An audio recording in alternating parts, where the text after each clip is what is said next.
Mark Batterson is one of my favorite writers, and I think he probably wins the award for the most quoted in our book.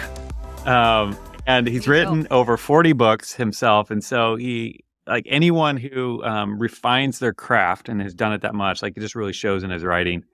And he has a way with words, and he loves learning and finding amazing stories and anecdotes that perfectly illustrate the points that he's making. And he's a world-class encourager in all of his books, and this is part of what I love so much about him. And he leaves you feeling like he's in your corner, like he's your cheerleader, just kind of pointing you to Jesus and all that's possible with God. And so his new book that came out is this right here, Please, Sorry, and Thanks. And I love the kind of framework that he laid out in here. It's a really simple framework, and I'm a big fan of like keeping things simple and boiling them down to their most simple parts. And he really just unpacks just what kind of profound effect this simple framework can have on your life and the world around you if you just kind of live it out. And so anyway, it's a great read. Definitely check out this book, Please, Sorry, Thanks. And we're going to explore really today, primarily focus on the thanks part of it and just highlight some different things in there in our discussion. But anyway, all of that to say, I kind of want to start just by thanking you, Mark, and just kind of, because when we wrote our book a couple years ago, you were a big encouragement to me. And to this day, I still, when I sit down and write, I take my shoes off.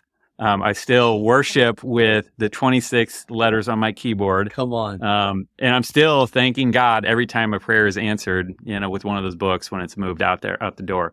Wow. So I appreciate all of that. Oh, and then one other thing, I will tell you this, up on our wall over here. We haven't even let him talk. I know. Let the man talk. I'm only talking 1 second, but up on our wall over here, we have two miracles that are in the process of happening. That I would say we have circled that I will let you know about them once we see them in fruition, but I'll leave it at that. So with all that, Mark, I'm going to shut up and just say, welcome to the SeedTime Money podcast. I mean, Bob and Linda, that was one of the kindest introductions ever. Good. That really moves me. Since you take off your shoes and you worship God with those 26 letters of the English alphabet, it's a labor of love, but there's labor involved. It's early mornings and it's writer's block and you have to press through and push through. But thank you for those kind words and congratulations as well. And by the way, there are probably 81% of people listening right now feel like they have a book in them. So I would just say, Don't give up on it in God's timing. Like it took me 13 years. I felt called to write at 22, but I didn't write a book until 35. So don't give up on that dream if that's a dream that you have. Yeah, that's great. Awesome. I'm glad you say that because I've identified that as well. I feel like people are asking me all the time about once you write a book, it's like, oh wow, I feel like I have a book. So that's so common. So anyway, it's good encouragement too for people. Yeah. It's exactly what you just said. Yeah. Mr. Encourager over here. I know. That's his thing. And that's why I love him so much as a writer. So anyway, I want to dive in a little bit and I want to know a little bit more about Mark and like particularly this thanks part, like how this integrated in your life. And so I want to just start by like thinking back in your life. Can you think about someone who, I don't know, like you were around them and you're like, whoa, I think that's what real thankfulness is. I think that's what gratitude really looks like, that you were just deeply impacted by. Can you think back to anyone in your life who kind of kickstarted that? Yes. And this isn't a prepared answer. It wasn't even the question I was expecting, but I immediately think of my grandfather, Elmer Johnson, who some of my earliest memories are listening to him pray for me, pray for our family by name. And so he had a profound impact on me. But when you said that, the thing I thought of was, and I lived in Minnesota at the time, and we were going out to cut down a Christmas tree. And my grandfather is carrying me on his shoulder. And I hear him quote Psalm 19, the heavens declare the glory of God. Oh, that's great. And he's someone that lived his life with a profound appreciation for what the rest of us take for granted. Mhm. And so, this might be a moment to say that I think sometimes God is so good at what God does that we take it for granted. And we are living a miracle right here, right now. We're on a planet that spins at 1,000 miles an hour. We're on a planet that's speeding through space at 67,000 miles per hour. So even on a day you didn't get much done, you did travel 1.6 million miles through space. So everybody celebrate right now, wherever you're listening. Like, that's a big deal. You made a 1.6 million mile journey. So, Bob and Linda, when people say to me they've never experienced a miracle, I understand that. But I also would say, with all due respect, you have never not. We are living a miracle right here, right now. They're all around us all the time. If we could just open our eyes a little bit wider. Yeah. And it reminds me of that quote, which I've quoted and that you quoted in the book, that Einstein, the whole, rephrase it for me. How's it go? That there are only two ways to live your life. One is as if nothing is a miracle. The other is as if everything is. Yeah. And would you guys agree with me that, like, I just like being around people who everything's a miracle? They're just, it's life-giving. There's a certain joy, and not a superficial, like, that was great. Someone who really has a profound appreciation for this gift called life. And I think it's people who see the miraculous in other people and in everyday, ordinary kinds of things. Yeah. And on the other hand, I have been in that moment where I've been like appreciating something, like, look at this gorgeous sunset. And I'm with somebody and they're like, oh yeah, and then they start scrolling their phone, and I'm like, this is like sucking all my energy, all of the good vibes. I'm just kidding, I don't believe that, but you know what I mean? Like, all of that thing where you're like, I want you to enjoy this with me, and when they don't, it does feel like it's just removing all the excitement out of your life. Yes. Have you ever been? Have you guys been to the Grand Canyon? We haven't yet. Not yet. Okay. It's been on our list. So, like, I don't think you're ready to die until you see the sunset at the Grand Canyon and watch it paint the canyon walls pinks and purples. And so I hiked the Grand Canyon rim to rim with my oldest son, kind of as a rite of passage years ago. And then with my youngest son, we rafted the Colorado River and hiked out of the canyon. But here's where I'm going with this.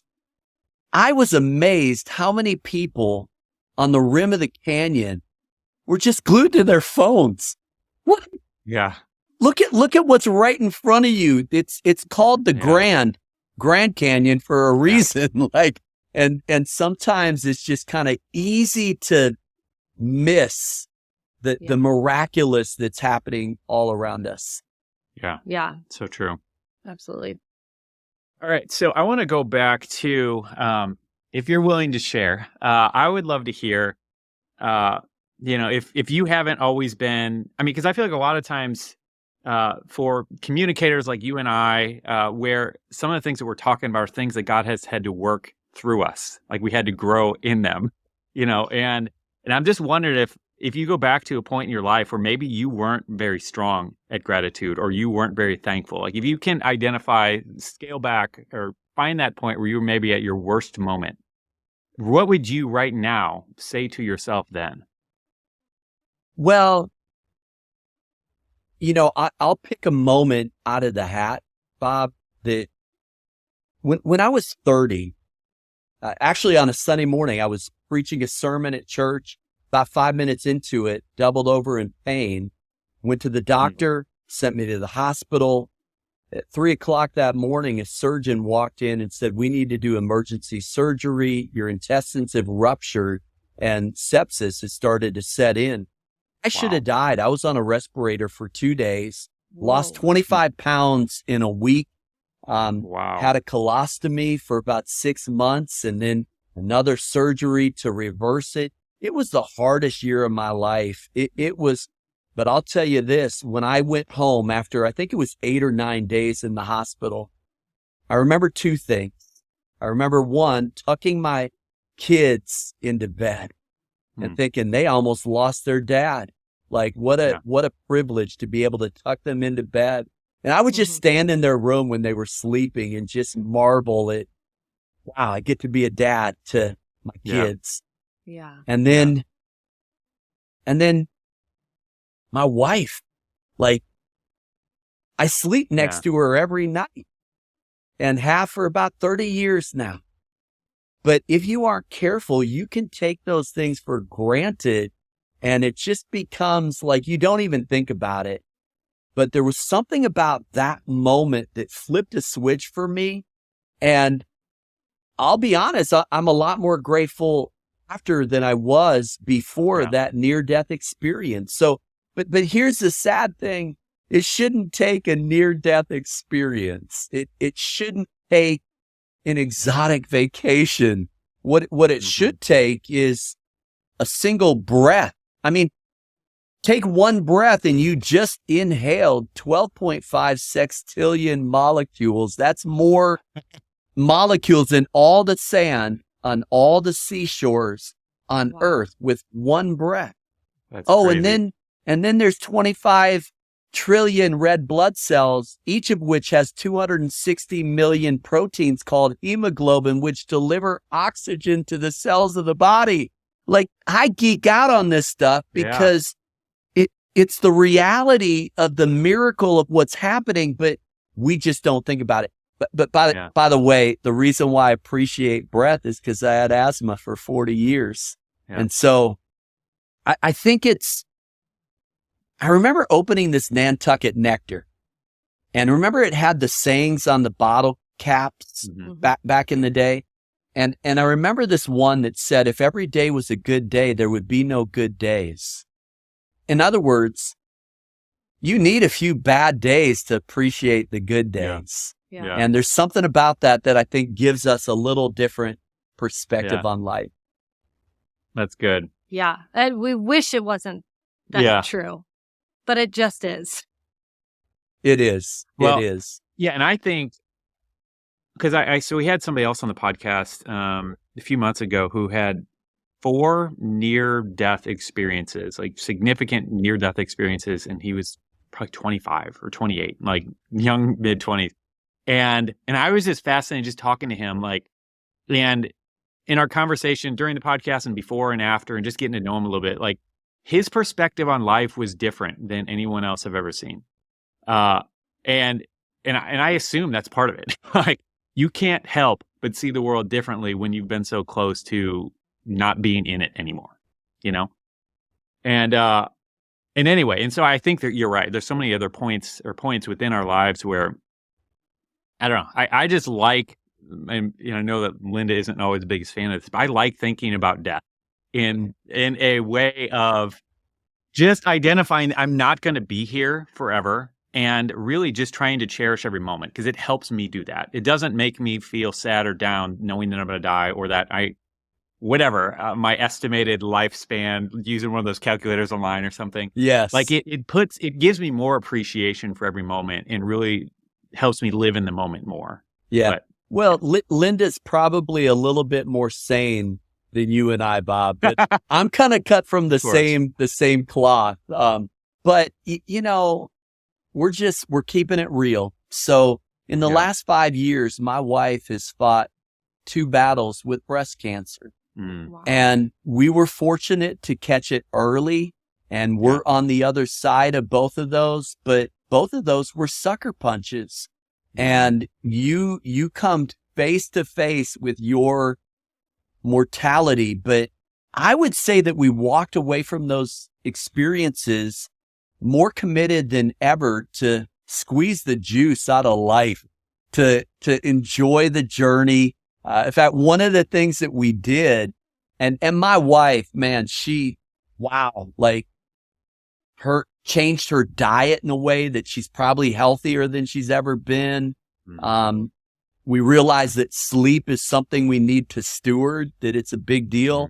But then we started going to comedy clubs because laughter doeth good like a medicine. Yeah. So I think can we quit living as if the purpose of life is to arrive safely at death, for starters. Can we do that? And then second, like every day is like the first day in your and last day of your life. It never has been before, never will be again. So I do think there's an art and science to this gratitude thing. And I guess what I'm getting at is like there's a story in the Gospels where pretty amazing. Jesus heals 10 lepers, but only one of them comes back and says thanks. And I guess I want to be that one leper.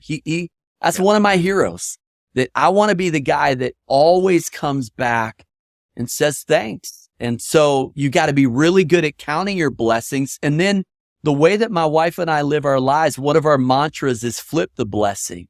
So wherever we have been blessed, we're going to try to flip that blessing for someone else. And man, then it becomes a really fun game of, hey, how can we bless the people in our lives? Like, and sometimes it's little things like when we lost a dog a few years ago, and it's really hard because I'm a dog person. I loved that little dog, and someone sent us a book. Oh, what was the title? Something about dog heaven.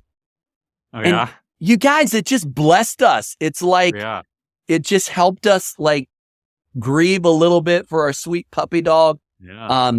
And then you know what we do? Well, then we flip that blessing for other people. So it becomes a way of life that gratitude becomes the engine then for generosity.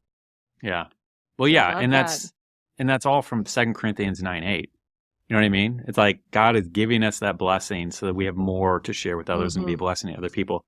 And and that's like, I would say that's one of our primary verses for our ministry is that verse and that type of living. And so I loved that chapter because you had that whole chapter about that. And I just love that so much. You talked about something in the book that I thought was really interesting about like struggling to get a result. And if you struggle and don't see the end result or the breakthrough or whatever, then someone else will see it after you. Like all of the work that we put into it is not in vain. And I really loved that idea of, because sometimes it just feels like I've been working on this and working and working and working and I'm not seeing anything.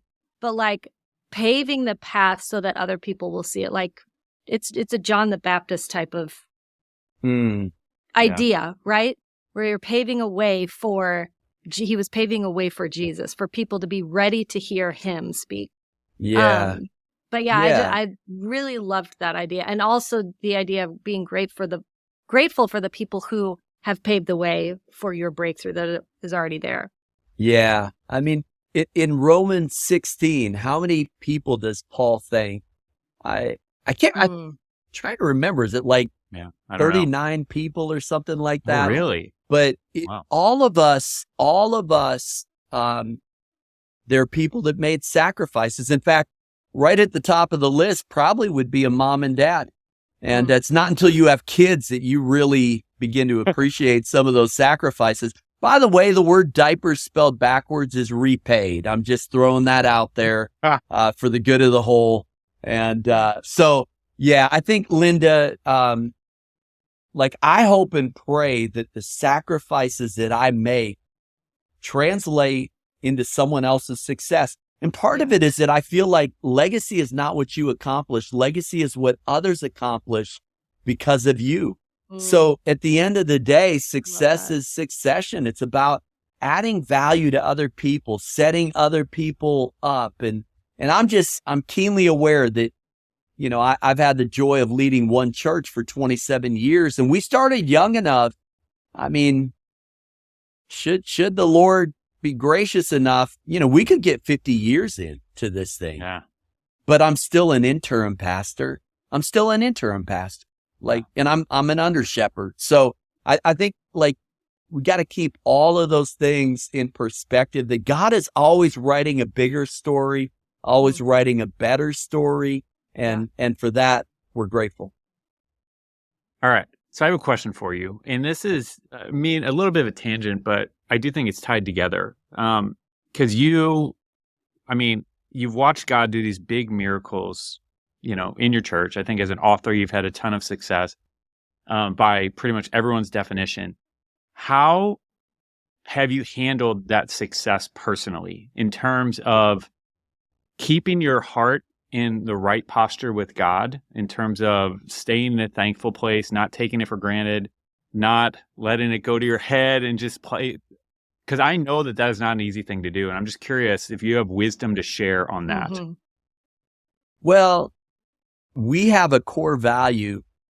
If you stay humble and stay hungry, there's nothing God can't do in you or through you. The second your ego gets in the way, you're in trouble. And you can be doing the will of God and God can oppose it. And that sounds heretical, but God opposes the proud. So I love being around down to earth people. Don't you? I just like down to earth, regular people. Like people who are trying to impress other people are so unimpressive, but people who aren't trying to impress anybody are like uber impressive. So I think I am grateful that our first attempt at church planning was a failure. And so we fell on our faces and it was embarrassing. You know, we told everybody what we were going to do and then it didn't work. But the cure for the fear of failure isn't success. It's failure in small enough doses that you build up an immunity to it. And so there was something about that first experience that showed me what I was capable of. And it's not much. In fact, let's have a little bit of fun with everybody that's listening. So you have a strong hand. For 90% of us, right hand. And these are things that you're just good at. And praise God for that. But that we can. Like you can't even sign your name legibly. Like you can barely brush your teeth with your we can. But God's power is made perfect in weakness. So like, don't be too quick to dismiss the weaknesses, because that may actually be where God wants to use you, because it's a little bit easier to give him the glory for it. So I think, and I would also say, Bob and Linda, that I think you have to define success, because if you don't, you're going to sort of adopt a cultural definition. And so for me, success is when those who know me best respect me most. And that's my wife and kids. So it's not about, success is not a measurement of pastoring or writing. How am I doing as a husband? How am I doing as a dad? Those are the big things to me. At the end of the day, I want to be famous in my home. So that helps keep things in perspective and maybe keep me grounded a little bit. That's great. I love it. Thanks for sharing that. You know, particularly in the thanks section of this book, like as you were writing this, because I mean, again, like I said at the beginning, one of my favorite things about your writing is you're always finding really cool and interesting stories and connecting them to the points that you're making. And it makes it sticky and it makes it easy to remember. It's less, it's just good. It's just really, really good and solid. And so I'm just curious, while you're writing that section, were there any stories or revelations that you got from God that just personally stood out to you the most, that just reframed your thinking, your understanding about gratitude and thankfulness?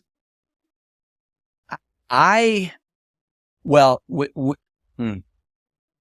I was 21, I read an 800-page biography about Albert Einstein. And on page 755, he said something that it changed the trajectory of my life. He said, never lose a holy curiosity. And so I kind of lived my life with a curiosity about everyone and everything. So, for example, 2 rules of life with everyone I meet. 1, everyone's my superior in some way, and that I learn of them. And 2, everyone's fighting a battle I know nothing about. So I want to have an extra measure of grace. So everything is interesting to me, like every discovery, and I'm an ideator and a learner.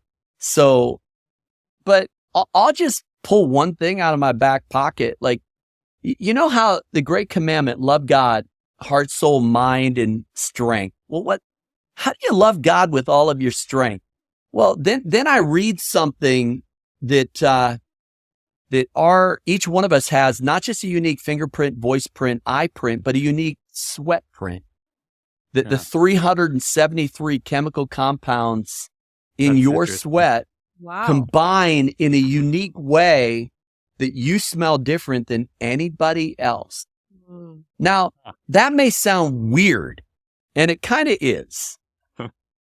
But when you love God with all of your strength, when you break a sweat for kingdom purposes, does it not take on a little different dimensionality when you know that no one else is sweating for God the way that you do?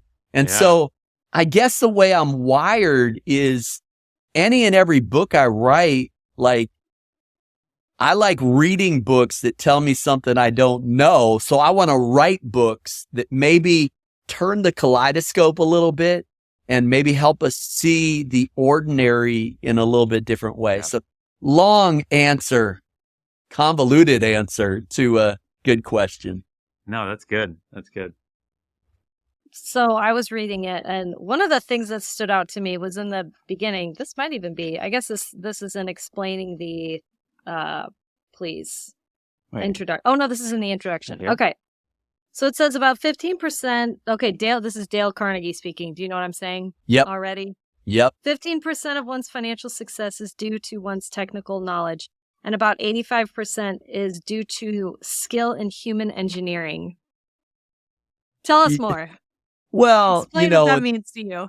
I mean, Dale Carnegie, he literally wrote the book, How to Win Friends and Influence People. So, far be it from me to one up Dale Carnegie. But I think what he was saying is, your degrees and titles, all of that good stuff, it'll get you somewhere. It will open some doors.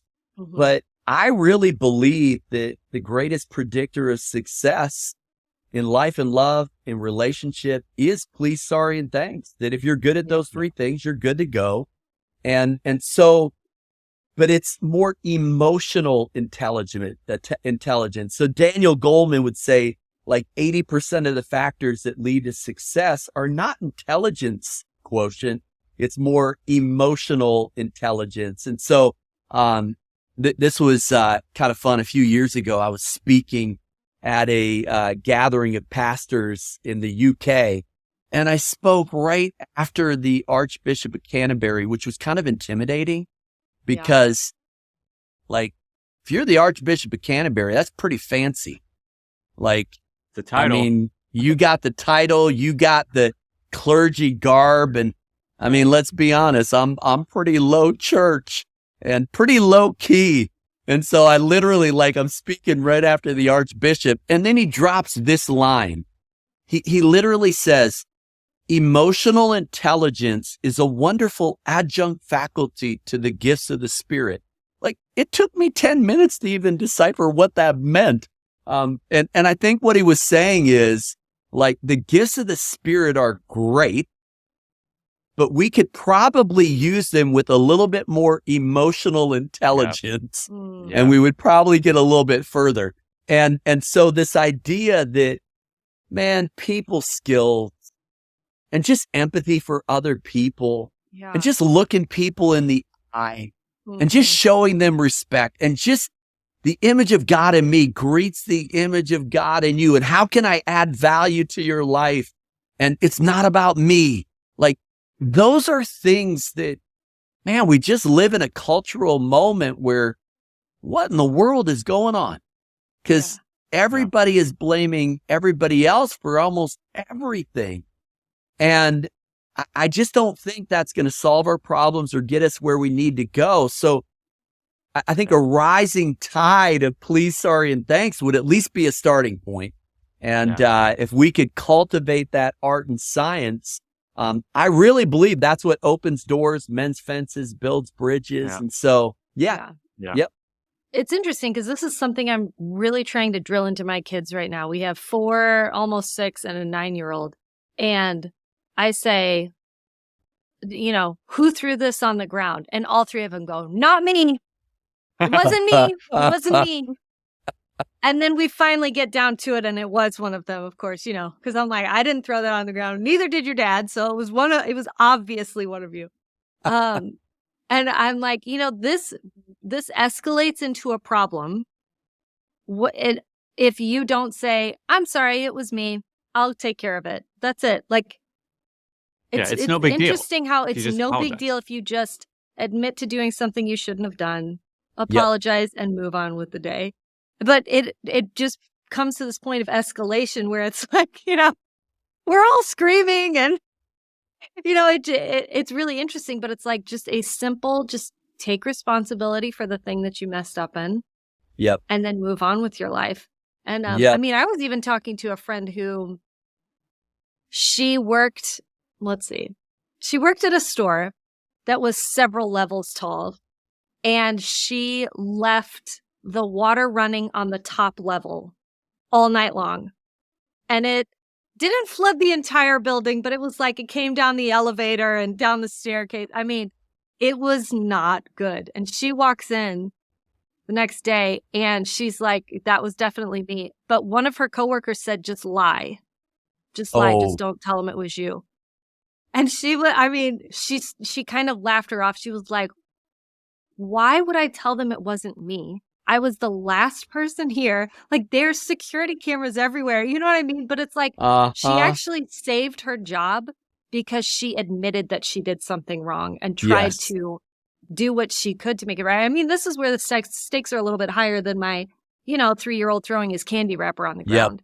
Yep. But it's like, I think there's something to this lost art of admitting when you've made a mistake. Yep. And asking for forgiveness. Yeah. And then thanking people for, helping you out and not condemning you as as much as you're condemning yourself, honestly. Yeah. Well, when someone apologizes, when someone says sorry and it's genuine, in my experience, trust level always goes up.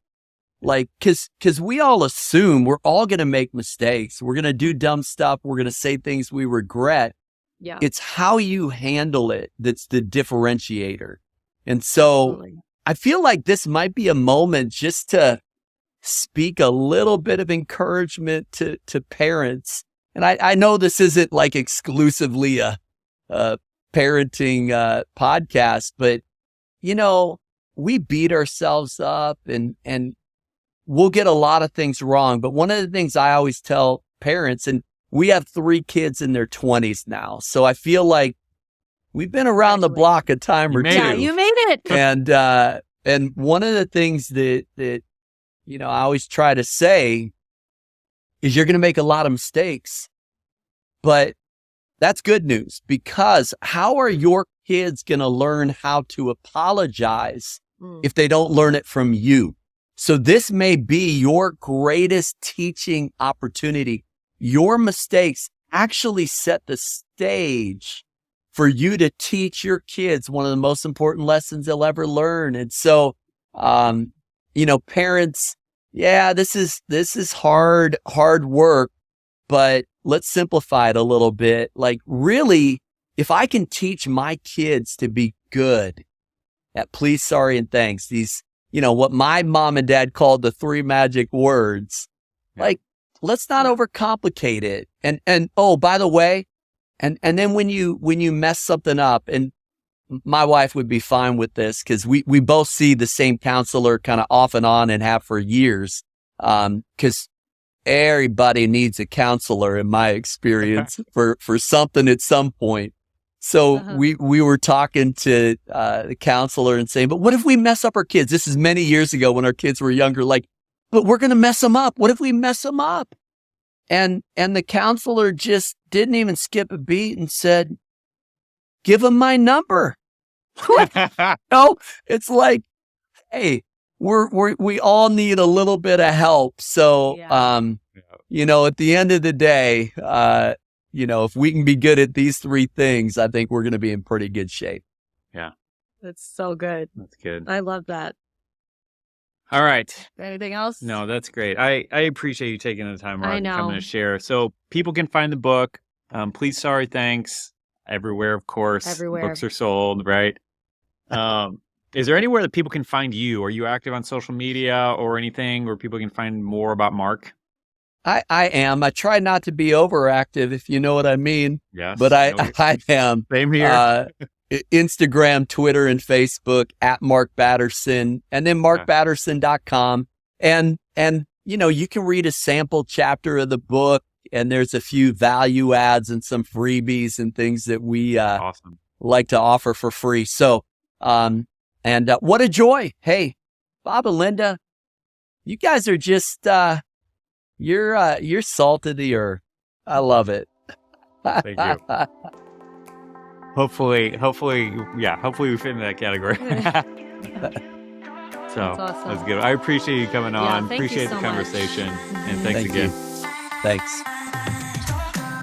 We really love creating fresh content for you each week, but if you have not checked out our book, Simple Money, Rich Life, this really is our best work, and we have some free resources we want to tell you about. So if you enjoy listening to our soothing voices, then you can download chapter 1 of the audiobook, And if you prefer to read, we have the first 2 chapters of the ebook version. or we even have a 5-week book study outline based on this book. You can download all of this for free at seedtime.com/sample.